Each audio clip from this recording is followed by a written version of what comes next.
I want to start with a number that has nothing to do with people.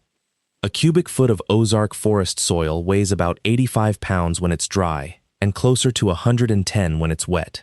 That's the part everybody guesses roughly right. Here's the part almost nobody knows. Somewhere between 40 and 50% of that cubic foot is not soil at all. It's pore space. It's air and water sitting in the gaps between particles, and in loose, freshly turned, uncompacted dirt. The kind you get when you dig a hole in a hurry at night and shovel it back in on top of something. That fraction goes up, not down. Which means a man under 2 feet of loose backfill is not in a sealed box. He is under a pile of gravel with air in it. Whether he lives or dies over the next hour comes down to 3 things. Whether his chest can expand against the load, whether he has an air pocket at his face, and whether he panics. I'm Nathan. I'm telling you the soil physics first, because this story is usually told as a miracle, and it wasn't one. 2 people did the arithmetic on a shallow grave and got it wrong, and they got it wrong in a very specific way, because the man they put in it had spent 14 years being the guy the army sent into holes. They didn't bury a husband, they buried a sapper. And for about the next 40 days, the most dangerous thing in that county was a man who was, on paper, already dead. Stay with the dirt. The dirt is the whole thing. Bellhouse Farm sits on 812 acres in Osage County, Missouri, on a ridge above a creek called the Little Way, in country that looks solid and isn't. That's not a metaphor. The southern Missouri Ozarks are karst, limestone and dolomite laid down under a shallow sea 400 million years ago, and then dissolved from the inside out by slightly acidic rainwater over the last 2 million. What you get is a landscape with a basement. Sinkholes open in pastures. Creeks vanish into gravel and come out a mile away as a spring. Under a farm that looks like any other farm, there can be 4 miles of passage with a river in it. Osage County has, by the Missouri Speleological Survey's count, 641 documented caves. Torin Ashbrook had personally surveyed 119 of them. He was 41.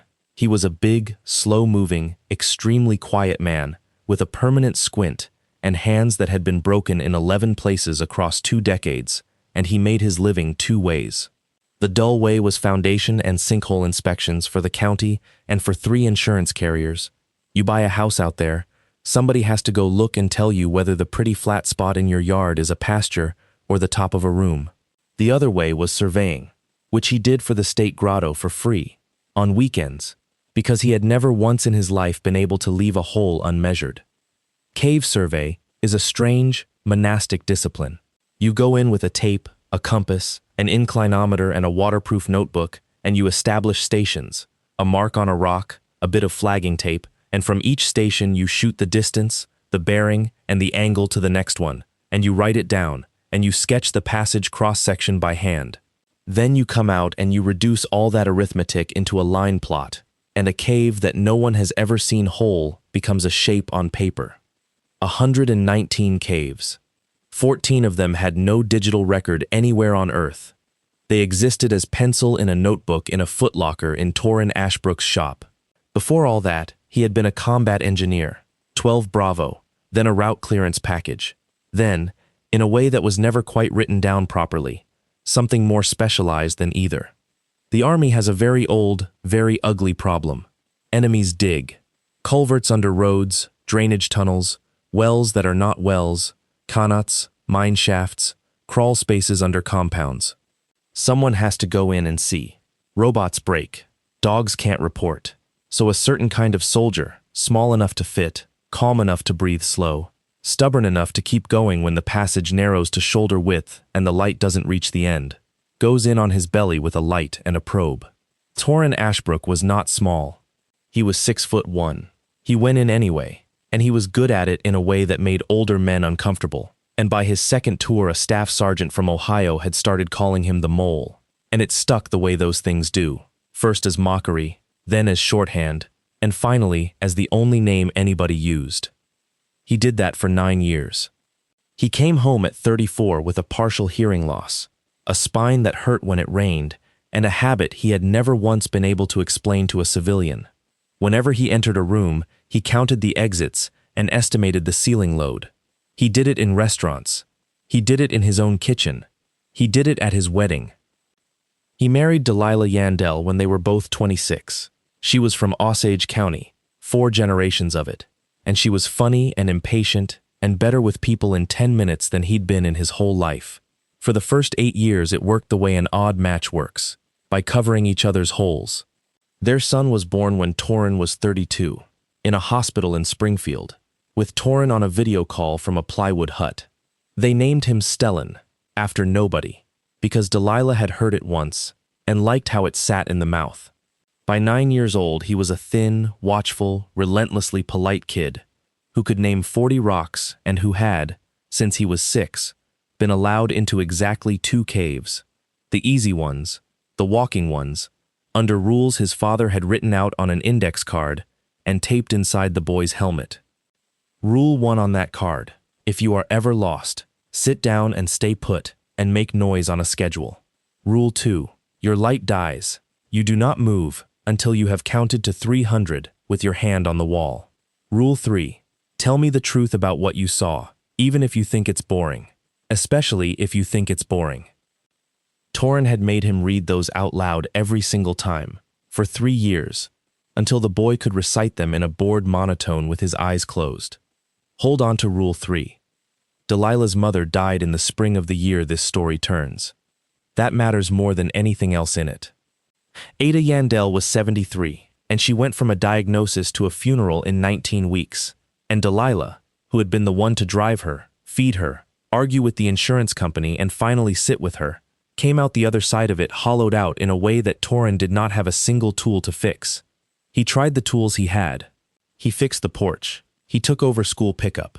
He said, more than once, that he was there if she wanted to talk, which is the least useful sentence in the English language, and the only one a lot of men know. She stopped sleeping. She lost 19 pounds. And in August, her brother took her to a Sunday supper at Bellhouse Farm. Gatlin Yandell was 44, 2 years older than his sister, and he had been drifting since he was 19. A framing crew, a base boat dealership, an ill-advised year in Branson. He had found Bellhouse 3 years earlier, and had gone from skeptic to volunteer to what they called a steward in 11 months, which is faster than most people change gyms. Bellhouse was not, technically, a church. That was the first clever thing about it. It was registered in Missouri as a nonprofit family restoration and agricultural education community, and it had a school on the property with a state exemption, and it had a farm store, and it had a Sunday supper that anybody could come to, and about 140 people who lived there full-time in cabins along the ridge. It had been founded in 1998 by a man named Ossian Trussell, who was 61 when this story happened, and who had one of those voices that makes you feel like the smartest person in the room for agreeing with him. Trussell's actual doctrine was thin. What Bellhouse really sold was a structure, a schedule, a job, a rank, and above all a set of people who would notice if you didn't show up. If you have just watched your mother die over 19 weeks, and your husband's response to grief is to reshim a porch, the sensation of being noticed is not a small thing. It's the whole thing. By October, Delilah was going twice a week. By December, she was living in a cabin on the ridge 4 nights out of 7, and Stellan was going with her. Torin did not handle it well, and I'm not going to pretend otherwise, because it's the honest part of him. He didn't rage. That would have been easier for everybody. He went quiet in a way she experienced as contempt, and he started documenting dates, mileage, what the boy said when he came home, which she experienced as surveillance, and which, to be fair to her, is exactly what it was, because that is the only mode the man had. In February, they separated. In April, she filed. In May, a judge in Osage County gave them joint legal custody with the boy's primary residence at his mother's, which is what judges do, and Torin, who had lost arguments to men with far worse cases, took it because his lawyer told him a contested fight would take 14 months and cost more than he had. He got Wednesday nights and every other weekend. He kept them like a religion. He never missed one, and he wrote down the mileage on every single trip. And that habit, that boring, corrosive, marriage-ending habit, is a large part of why this story has the ending it has. Here is what Torin did not know until much later, and what the state of Missouri did not know until a Tuesday in October. Bellhouse had a second business. The farm store and the tuition and the tithe covered maybe a third of what that operation cost. The rest came from boys.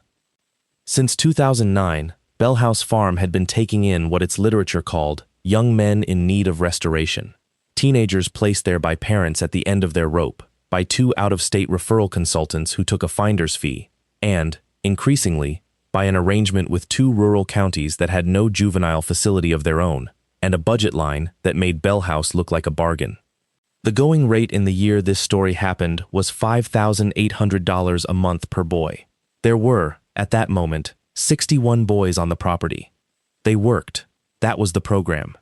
They worked the farm, the sawmill, and a pallet recycling contract, and the school exemption meant nobody from the state ever walked through a classroom, and the agricultural education registration meant nobody from labor ever walked through the sawmill, and the boys' phones were in a safe in a lower-level room in the main building, and the whole thing was legal enough at every single point that no individual piece of it would have made a prosecutor look up.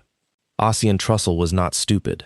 Vernell Zellner, 52, who ran the boys and was called the dean, was not stupid either. What they were was completely dependent on one very fragile thing: no adult with legal standing ever asking a specific question in writing.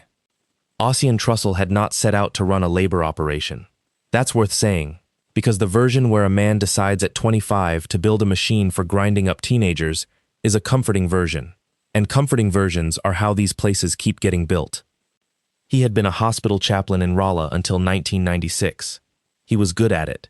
He sat with families in the worst hour of their lives, and he had an unusual gift, which was that he could be in a room with a catastrophe and not flinch, and people came out of those rooms feeling that somebody had finally been steady.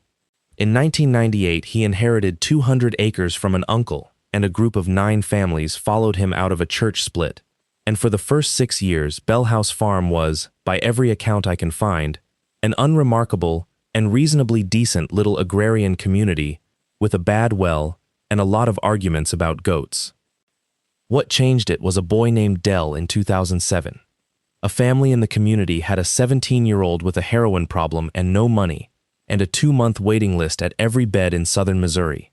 And Trussell said, "Bring him here." And it worked. It genuinely worked. Dell got clean on a farm with a schedule and 40 adults who noticed if he wasn't at breakfast, and he was still clean 9 years later, and he came back and said so at a Sunday supper with his own kid on his hip. That is the seed of every single thing that happened afterward. Not greed. A success. Because after Dell there was a second boy, and a third, and by 2011 there were 19, and there was a waiting list of their own.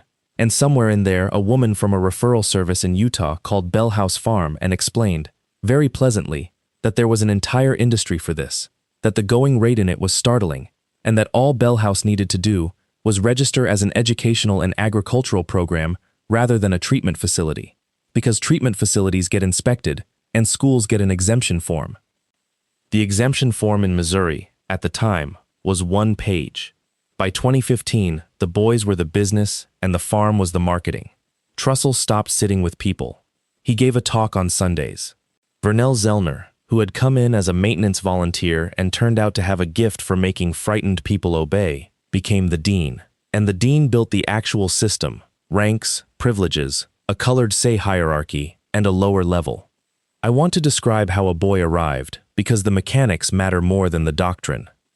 You come up a gravel drive with your parents. There is no fence, and people always say that afterward. There was no fence. As if a fence is the only way to hold somebody. You are given a duffel, and your phone goes into a safe with a numbered tag, and you are told this is for 2 weeks, and it is never 2 weeks. You are given a gray shirt. Gray is the bottom. Gray means you do not speak at meals, you do not walk anywhere alone, and you have a buddy, another boy, usually a green shirt, who is told that his own privileges depend on your behavior. That last piece is the load-bearing wall of the whole structure, and it is not original to Bellhouse.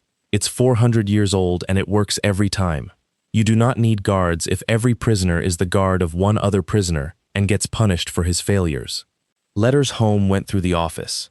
Phone calls were monthly, on speaker, with a steward present. And the one thing every boy learned in the first month, because it was demonstrated on somebody in front of them, was what the room under the kitchen was for. 61 boys. $5,800 a month. 2 rural counties writing checks because it was cheaper than a juvenile facility they didn't have. A state exemption form that was 1 page long. And in September, Gatlin Yandell brought them a problem and an opportunity in the same person. The opportunity was Torin Ashbrook, 9 years old, a well-behaved kid who could be enrolled in the school and moved into the boys' program at 11, and whose mother was already living on the ridge and already signing things. The problem was his father, who had Wednesdays and alternate weekends and a notebook. The instrument they built is called, in the Bellhouse paperwork, a covenant of guardianship and educational custody. It is 4 pages long. It's not a real thing under Missouri law in the way they implied, but it is close enough to a real thing. A delegation of parental authority, plus a private guardianship consent, plus a tuition contract with an arbitration clause, that it would have taken a lawyer 9 hours and a court appearance to unwind, and by then a child has been on a property for a year. It required 2 signatures, both parents. Delilah signed hers on the 22nd of September, in a farmhouse kitchen, with her brother's hand on her shoulder, 17 days after she'd been told her mother's headstone had finally been set. Torin Ashbrook's signature appears on that document under the date of the 29th of September, notarized by a woman named Corliss Isbell, who had been a notary in Osage County for 19 years, and who had never in her life met Torin Ashbrook. On the 29th of September, Torin Ashbrook was 260 feet underground in a cave called Whistling Sink, with 3 other members of the Ozark Underground Survey, running a resurvey of a passage that had been reported as blocked. He was there from 8 in the morning until 6:15 that evening. 4 people can put him there. There is a paper trip log at the gate, and there is a survey notebook in his own handwriting, with 51 stations in it, each one carrying a bearing, a distance, an inclination, and a running clock, because that's how he was taught, and because he had never once in his life been able to leave a hole unmeasured. They forged a dead man's signature. He just wasn't dead yet. The 14th of October was a Wednesday, which meant it was his. He had Stellan from 4 o'clock. They went to the shop, and the boy did homework on the parts counter, and then they drove out to a piece of Forest Service land off County Road AA, where a small cave called Rock House ran 40 feet back into a bluff. The easiest cave in the county. A walking cave, a beginner's cave, and the one where Stellan had first learned to sketch a passage. He was quiet in the truck. Torin noticed and didn't push, because pushing had never once worked with either of them. At the mouth of the cave, sitting on a rock, the boy said, "Dad, Rule 3. Torin put his light down. Even if it's boring. Especially if it's boring. Stellan said that there was a room at Bellhouse in the bottom of the main building, and you got to it through a door behind the kitchen, and it was where the phones were, and where the medicine was, and that a boy named Cass had been in there for 2 days. He said he knew because he counted the trays. He said, Uncle Gatlin says I'm going to live there after Christmas. In the boys' side, he said Mom already signed it, and you signed it too. Torin Ashbrook sat on a rock outside Rockhouse Cave for a long moment, and then he said the only sensible thing available, which was, I didn't sign anything. He drove the boy back at 8. He did not go to the door. He watched Delilah's porch light from the road for 4 minutes, wrote the mileage in the notebook, and then drove to the shop and sat with a beer he didn't drink, and worked out what he was actually going to do, which was, photograph the signature page, take it to a lawyer in Springfield on Friday, and file a motion. He told exactly one person, that night, on the phone. He told his ex-wife. I've thought about that call more than any other decision in this story. It was, on its face, the decent move. The man calling the mother of his child and saying, before he did anything hostile, here is what I'm about to do, and here is why. He gave her the courtesy she would not have given him. He also, without knowing it, started a clock. Because Delilah Ashbrook, at 9:40 at night, in a cabin on a ridge, put down that phone and walked 200 yards in the dark to tell her brother that her ex-husband had a copy of the covenant and a lawyer's appointment on Friday. And Gatlin Yandell walked her up to the main house. The 17th of October was a Saturday. The weather that day is a matter of public record. 2.5 inches of rain between noon and 6, then clearing, then a hard cold front with wind out of the northwest.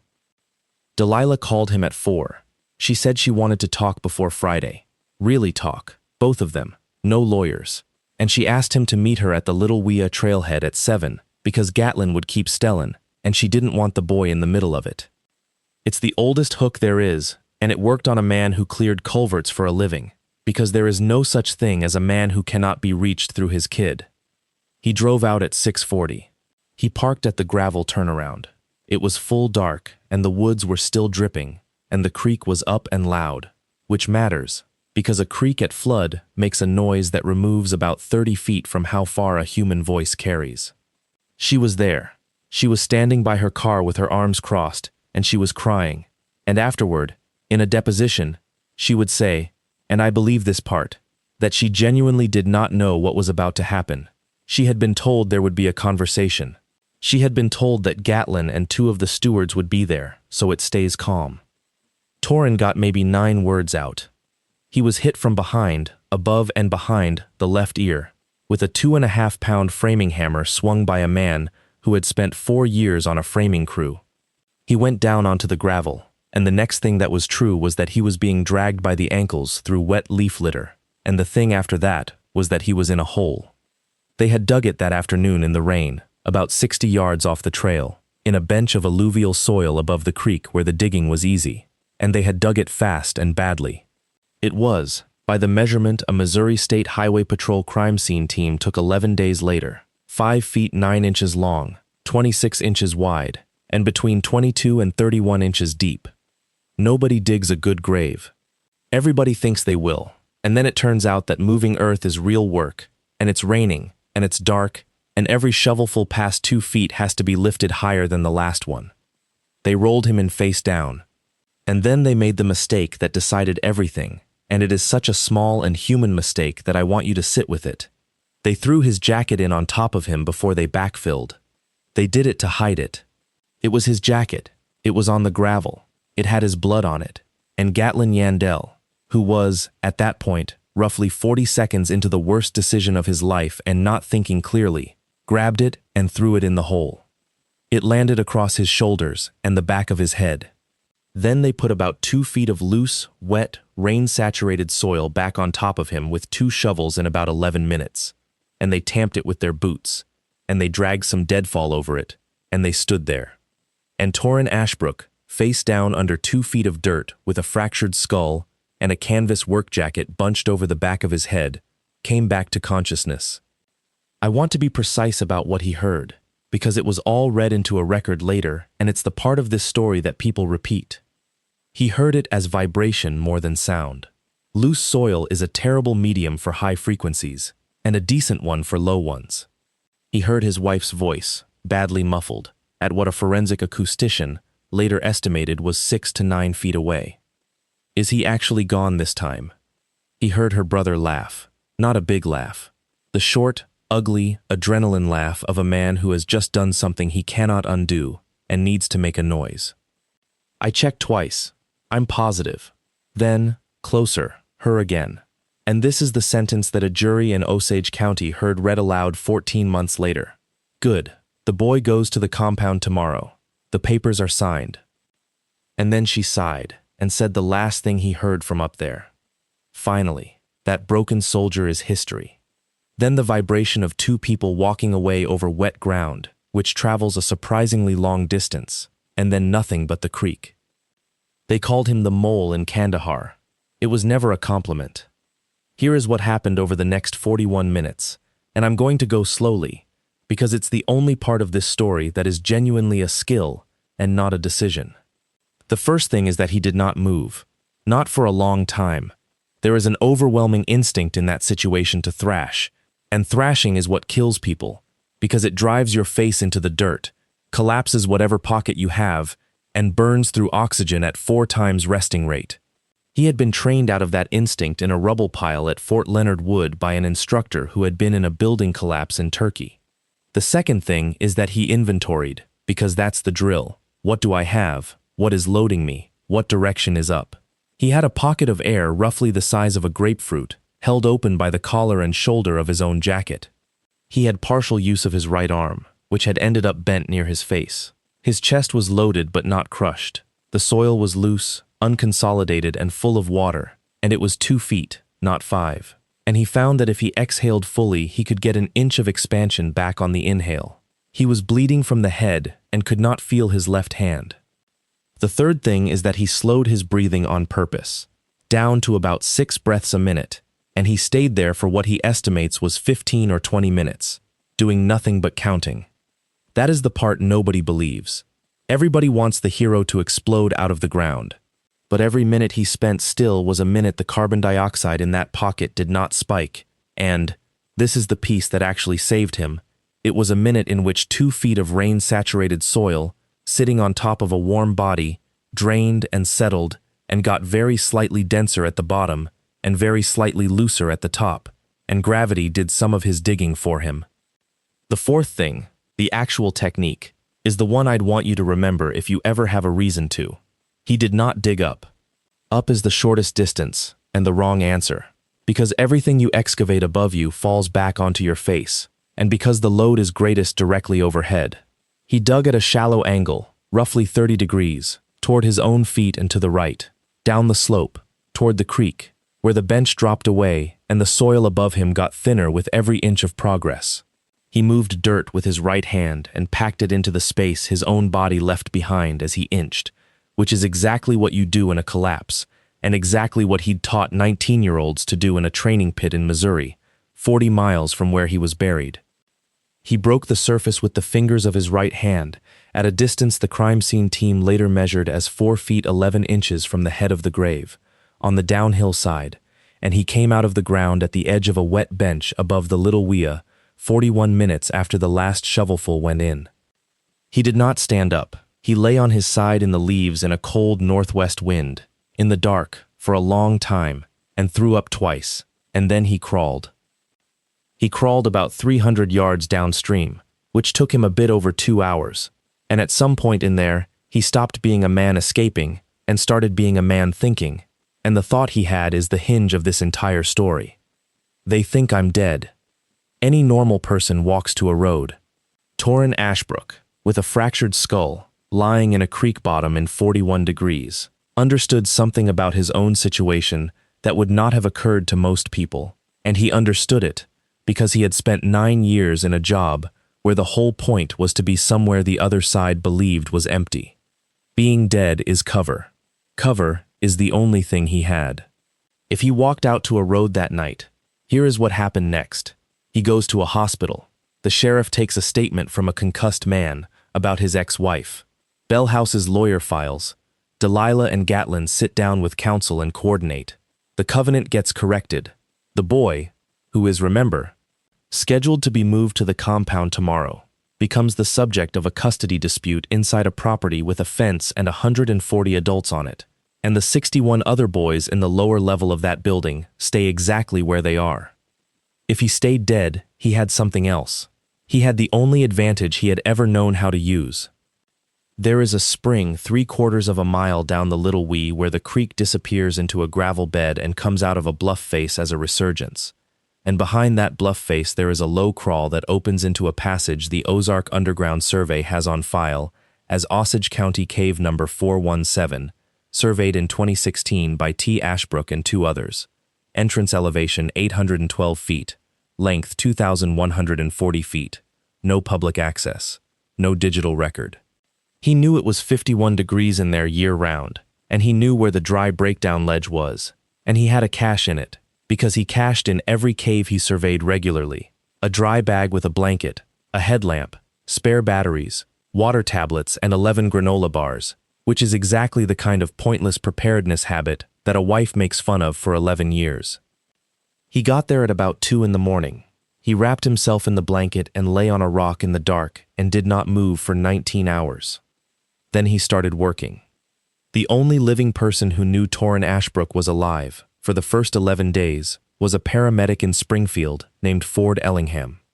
Ellingham was 46 and had been the senior medic in Torin's company for 2 of the 3 tours, and he was the only person on Earth who would answer a payphone call at 4 in the morning from a man who was supposed to be missing and respond by asking clinical questions instead of emotional ones.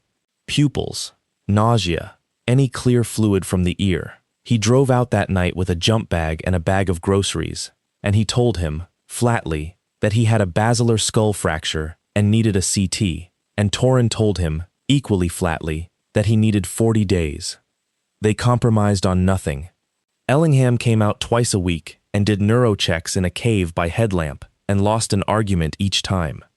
On the 21st of October, 4 days in, the Osage County Sheriff's Office opened a missing persons case on the report of a customer whose foundation inspection never happened. Torin's truck was at the trailhead. His phone was in it. There was blood on the gravel. Delilah Ashbrook gave a statement in which she said her ex-husband had been spiraling since the separation, had been obsessive, had talked about disappearing. Gatlin Yandell gave a statement putting them both at Bellhouse's Saturday supper, corroborated by 9 people who had genuinely seen them there, at 6:15 and again at 8:40, with the gap unaccounted for and unquestioned. On the 25th of October, a dog team hit on the grave and found it empty. I want you to imagine being Gatlin Yandell on the 25th of October, because the sheriff's office read that empty grave the obvious way. Somebody dug up a body and moved it, and the case became a homicide investigation, and every resource in the county pointed at finding a corpse. Nobody in law enforcement entertained, for even a minute, the possibility that the hole was empty because the man had let himself out. But 2 people knew exactly how deep that hole was, and one of them had checked twice. Delilah held. She had a story and she stayed inside it. Her brother did not hold. Over the following 3 weeks, Gatlin Yandell stopped sleeping, started drinking at the sawmill, told 2 different men at Bellhouse 2 different versions of where he'd been that Saturday, and, on the 9th of November, at 2 in the morning, drove out to the Little Wea trailhead alone with a flashlight and a shovel, and dug the empty grave out again, deeper, looking for a man who was at that moment 3/4 of a mile downstream, awake, on a rock, in the dark. Torin, meanwhile, was surveying. He had a compass, a 50-meter tape, an inclinometer, and 11 waterproof notebooks that Ford Ellingham brought him a few at a time. And he had a question. What, exactly, is under Bellhouse Farm? He had an idea, because he'd had it for years and never chased it.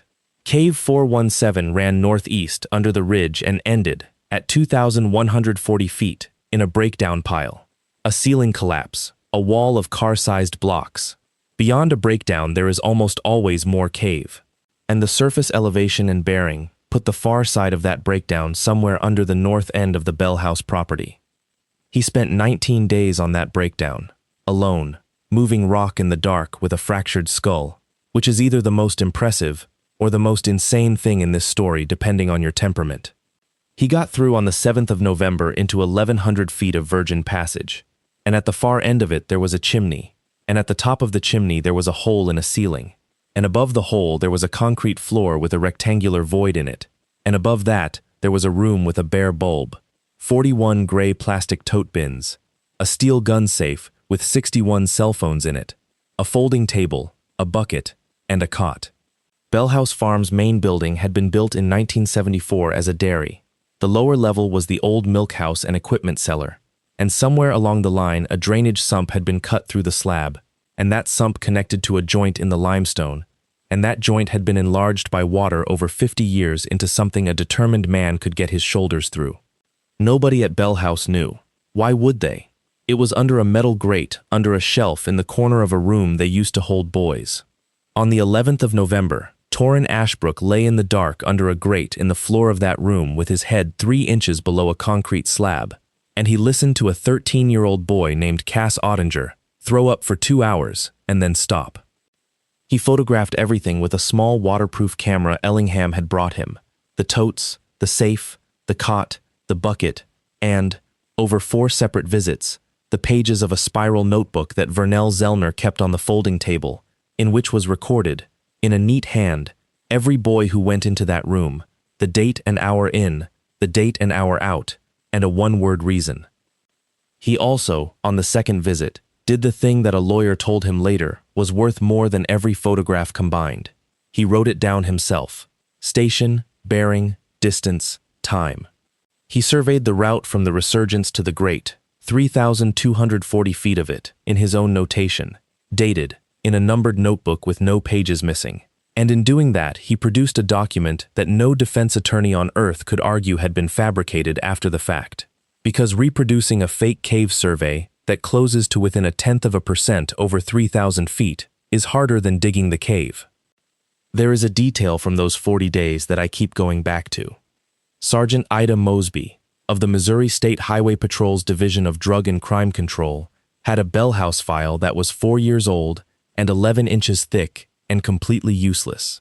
She had 2 former residents who would talk to her and neither would sign anything. She had a hotline report from 2021 about a boy with a broken hand, closed after a home visit at which the boy said he'd fallen. She had a labor complaint about the pallet contract that had died in a different agency, and she had, in her own handwriting on the inside of the folder, the sentence a lot of investigators end up writing: "Nothing here is illegal by itself." That's the design. Everything Bellhouse did was 1 degree away from a crime, and that degree was always occupied by a piece of paper somebody's parents had signed. Mosby had gone out there twice, both times on a courtesy basis, both times met at the gravel drive by Ossian Trussell with coffee and an open hand and a tour that stayed above ground. She had stood, on the second visit, in the dining hall of the main building, 11 feet from a stairwell door with a keypad on it, and been told it was storage, and had no lawful reason to insist. Meanwhile, a man was lying under that building in the dark, 3 inches below the slab, photographing a notebook. He watched the way you watch when you have 9 years of practice at it and nothing else to do.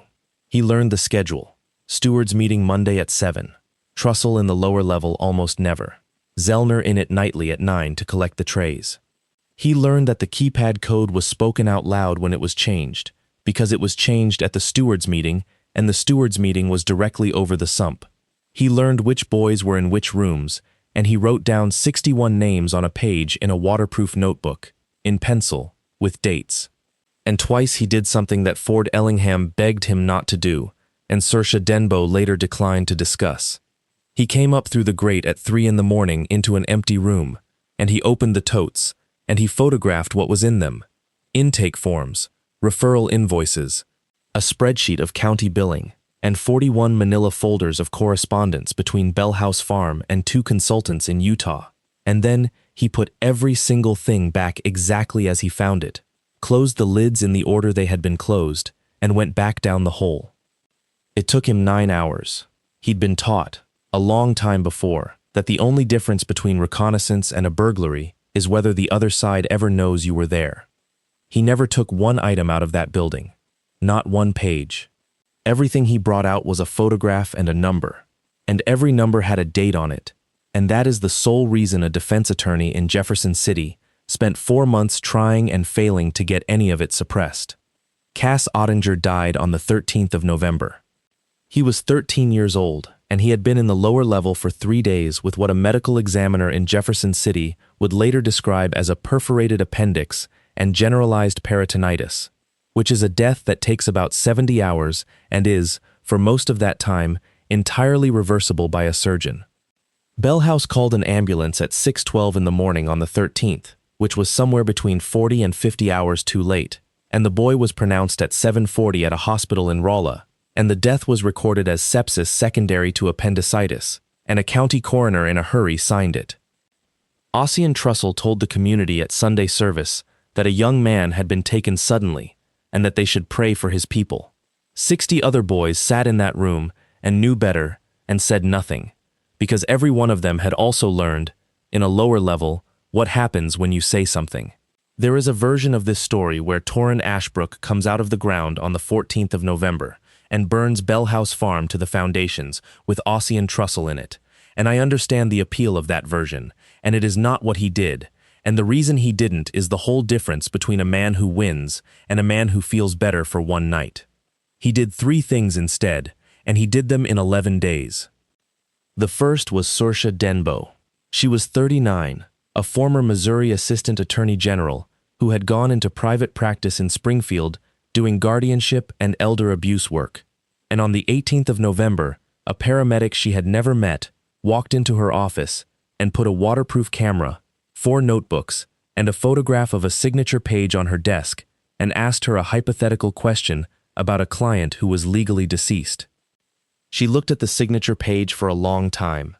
Then she asked for the notebook from the 29th of September, and she read 51 survey stations with a running clock on them, and she put it down and said the sentence that made this a case instead of a story. He's not the witness. He's the alibi. Because that was the crack. Everything Bellhouse had, all of it, the boy's placement, the tuition stream, the guardianship, the arbitration clause that made all of it unreviewable, rested on 4 pages. And those 4 pages rested on a signature dated the 29th of September. And on that date, at that hour, the man whose name was on it was 260 feet underground, with 4 witnesses and a notebook. Not probably wasn't there, could not have been there. It's the only kind of alibi that actually ends an argument. Denbo did not file anything. That was the second smart decision. She sat on it, and she made 2 phone calls, one to a sergeant named Ida Mosby in the Missouri State Highway Patrol's Division of Drug and Crime Control, who had spent 4 years trying to get a warrant for Bellhouse Farm and had never had probable cause that survived a judge, and one to the Osage County probate clerk to ask a boring administrative question about a scheduled hearing. The answer to the boring question was the second thing. On the 22nd of October, 5 days after the trailhead, Delilah Ashbrook had filed a petition in Osage County Probate Court. Missouri allows an interested party to petition for a presumption of death and the appointment of an administrator when a person is missing under circumstances suggesting death. It is not a fast process, but a hearing had been set on the routine docket for the 2nd of December at 9 in the morning. At that hearing, she would be asked to testify, under oath, that her husband was dead, in order to be appointed administrator of his estate, which would, among other things, give her sole authority over a shop, a truck, a small pension, and, critically, would eliminate the last legal obstacle to the guardianship covenant, because a deceased parent cannot revoke consent. The money, once Denbo and Mosby pulled the thread, took 9 days to lay out and was almost boring, which is how you know it was real. 2 consultants in Utah were paid a finder's fee of $4,000 per placement and had sent Bellhouse Farm 119 boys since 2013. 2 Missouri counties had contracted for beds at $5,800 a month and had, between them, paid Bellhouse a little over $2 million in 4 years, while never once sending anybody to look at the building. The farm store lost money every year. The pallet contract, worked by boys who were paid nothing on the grounds that it was vocational education, billed $390,000 in the last fiscal year alone. And the guardianship covenants, those 4-page instruments with the arbitration clause, were the part that made the whole thing durable, because once a parent signed one, every complaint that parent ever made afterward went to a private arbitrator in Provo instead of to a court in Missouri. 44 of those covenants were on file in a tote bin in a room with a bare bulb. Denbo read all of them. 11 had signature irregularities she could see with her naked eye.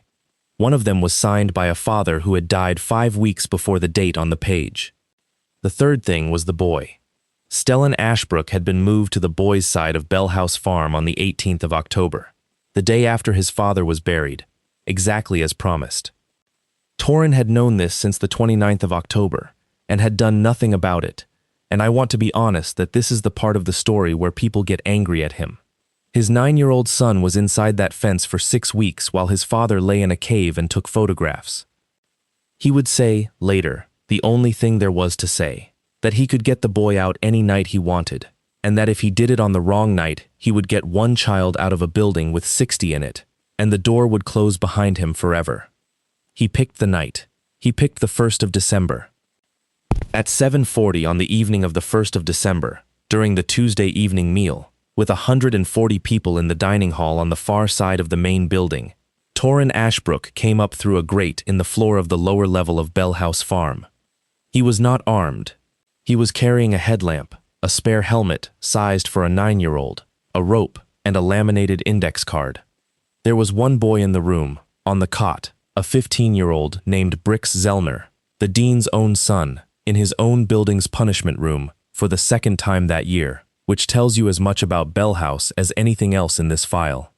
Torin Ashbrook, filthy, gaunt, with a 19-day beard and a healing skull fracture, came up out of a hole in the floor, and the boy did not scream. He said, later, that he had assumed for about 4 seconds that he was dead and that this was what happened next. What Torin said to him was, "I'm going to get one kid out tonight and everybody else out on Thursday. You can come or you can stay and not say anything. Both are fine." Which? Brix Zellner told him where his father kept the key to the boys' dormitory hall and then lay back down on the cot and stared at the ceiling for 40 minutes. Stellan was in the third bunk room. His father put a hand over his mouth and took it away before the boy was fully awake, and the first thing he said to his son in 6 weeks was, "Rule 3. And a 9-year-old who had been told for 6 weeks that his father had left, and had believed it in the way you believe something that everybody around you says at once, sat up in the dark, and did not cry, and said, "There's a room under the kitchen. I know, I've been in it." They went out through the floor. Torin put the helmet on him and clipped him in, and they went down the chimney and out 3,240 feet of cave, and came out of a bluff face above the Little Weah at 11:40 at night, and Ford Ellingham was standing at the Resurgence in the cold with a thermos. That was the 1st of December. The Osage County probate courtroom is small. 4 rows of benches, a low bar, fluorescent lights, a window that doesn't open. On the 2nd of December, at 9 in the morning, Delilah Ashbrook sat at the petitioner's table in a gray sweater with her brother in the 2nd row and a Bellhouse attorney beside her, and Judge Wilmot Ottinger, no relation, in the way that counties work, to a dead 13-year-old, took the bench and called the matter of the estate of Torin Ashbrook. Saoirse Denbo was in the back row, and next to her was Sergeant Ida Mosby, and neither of them said a word. Petitioner's counsel walked her through it. 12 minutes, where he was last seen, the trailhead, the truck, the blood, the empty grave, the sheriff's classification, her belief. And then the question that has to be asked in that proceeding, because the statute requires it, and which Delilah Ashbrook answered at 9:21 in the morning, under oath, on the record, with a court reporter typing, "And it is your belief, based on all the circumstances known to you, that Torin Ashbrook is dead?" Yes. And you have no knowledge of any facts that would suggest otherwise? No. The back door of an Osage County courtroom is heavy, and it sticks in the frame, and it makes a very specific noise when it opens. He had shaved. Denbo had insisted on that, and on the shirt, and on the fact that he would say absolutely nothing, because a man who says nothing cannot be cross-examined into an outburst. He walked up the center aisle in a courtroom with fluorescent lights and stopped at the bar. I've read the transcript. There are 11 seconds of nothing in it. Court reporters mark those. Then Judge Ottinger says, "Sir." Then there's another 4 seconds. Then Saoirse Denbo stands up and says, "Your Honor, Saoirse Denbo for the respondent. The respondent is Torin Ashbrook. He is not deceased. He is standing at the bar of the court. We ask that the record reflect the time." The record reflects 9:23 a.m. Gatlin Yandell got up out of the 2nd row and went out the side door of that courtroom at a run, and Sergeant Ida Mosby, who had been sitting in the back row for exactly this, went out after him, and he made it 11 steps into the parking lot. Delilah Ashbrook did not run. She sat at the petitioner's table and looked at her ex-husband and said, out loud, in a courtroom, on a record, the 4 words that finished her. "You were under there." Here's what those 4 words did, and this is why Saoirse Denbo put him in that room instead of a police station. 2 minutes earlier, she had sworn she had no knowledge of any facts suggesting he was alive. That's perjury, and it's provable. But perjury is a hard, technical, boring charge, and juries hate it. "You were under there" is not perjury. "You were under there" is a statement of personal knowledge of a burial, made spontaneously, in front of a judge, a court reporter, a bailiff, an attorney, and a state trooper, before she had spoken to counsel, which means it came in at trial with no suppression argument available to anybody. She told a room full of officers of the court that she knew he had been in a hole. The Highway Patrol executed a search warrant on Bellhouse Farm at 6:10 a.m. on the 4th of December, 48 hours later, with the probable cause supplied by 4 notebooks, 190 photographs, a laminated index card, and a cave survey that closed to 0.1%. They took the totes, the safe, the spiral notebook with the in and out times, and every boy on the property. Vernell Zellner is serving 19 years for involuntary manslaughter in the death of Cass Ottinger, plus counts on 11 of the other boys. Ossian Trussell, 61, took a plea at the courthouse door and is serving 22 years, and Bellhouse Farm's 812 acres were sold under a restitution order, which is the only sentence in this whole file that Torin Ashbrook admits he enjoys reading. Corliss Isbell, the notary, lost her commission and took a suspended sentence and testified for 2 days. Gatlin Yandell was convicted of attempted murder, kidnapping, and armed criminal action, and is serving life with eligibility at 30 years, and he has, from prison, sent his sister 4 letters, none of which have been opened. Delilah Ashbrook pleaded guilty to attempted murder in the 2nd degree, perjury, and forgery, and was sentenced to 22 years. She has not seen her son since the 1st of December, and by every account she does not ask to. The 60 other boys went home, or into the system, or in 9 cases into placements that people who follow these things say are not much better, which is a sentence I hate writing and am not going to soften. Stellan Ashbrook is 13 now. He lives with his father in a house with a bad roof and a good shop on 11 acres in the next county over. He is, by every account, a normal, sarcastic, occasionally impossible teenager who is embarrassed by his dad in public. He has been in 41 caves. He does the sketch. He's better at it than his father, and his father tells people so at every opportunity, which the boy hates. The last time the Ozark Underground Survey published a new line plot for Osage County Cave 417, the credit block on the map read, T. Ashbrook, S. Ashbrook. There is a thing cavers do at the end of a survey trip called closing the loop. If you survey a passage that comes back around on itself, your numbers should agree. The last station should land where the first one says it should. When they don't, the difference is called the misclosure, and you write it down as a percentage, and it's the only honest grade there is. It tells you exactly how much of what you wrote down was real, and how much was you being tired and guessing. I've been thinking about this story as a survey. 2 people made a set of measurements at a trailhead on the 17th of October. They estimated a depth, and they estimated a man, and they estimated how long a body stays a secret. Every one of those numbers was wrong in the same direction. They all assumed the world was simpler than it is. 26 inches of loose, wet soil is not a coffin. A man is not the weakest thing he has recently been. And a signature is not a fact. It's a claim about a moment. And moments have witnesses and clocks. Their misclosure was total. Nothing they wrote down landed where they said it would. And the man in the hole survived on the exact opposite habit. He wrote down the mileage on a Wednesday night custody drop. He wrote 51 stations with a running clock in a cave nobody was ever going to ask him about. He wrote 3 rules on an index card and made a 6-year-old read them out loud until the kid was sick of them. None of it was for anything. That's the point. It was all just the boring, unglamorous compulsion of a man who could not leave a hole unmeasured. And every single one of those pointless little records turned out to be load-bearing. So here's what I'd ask, and it's small.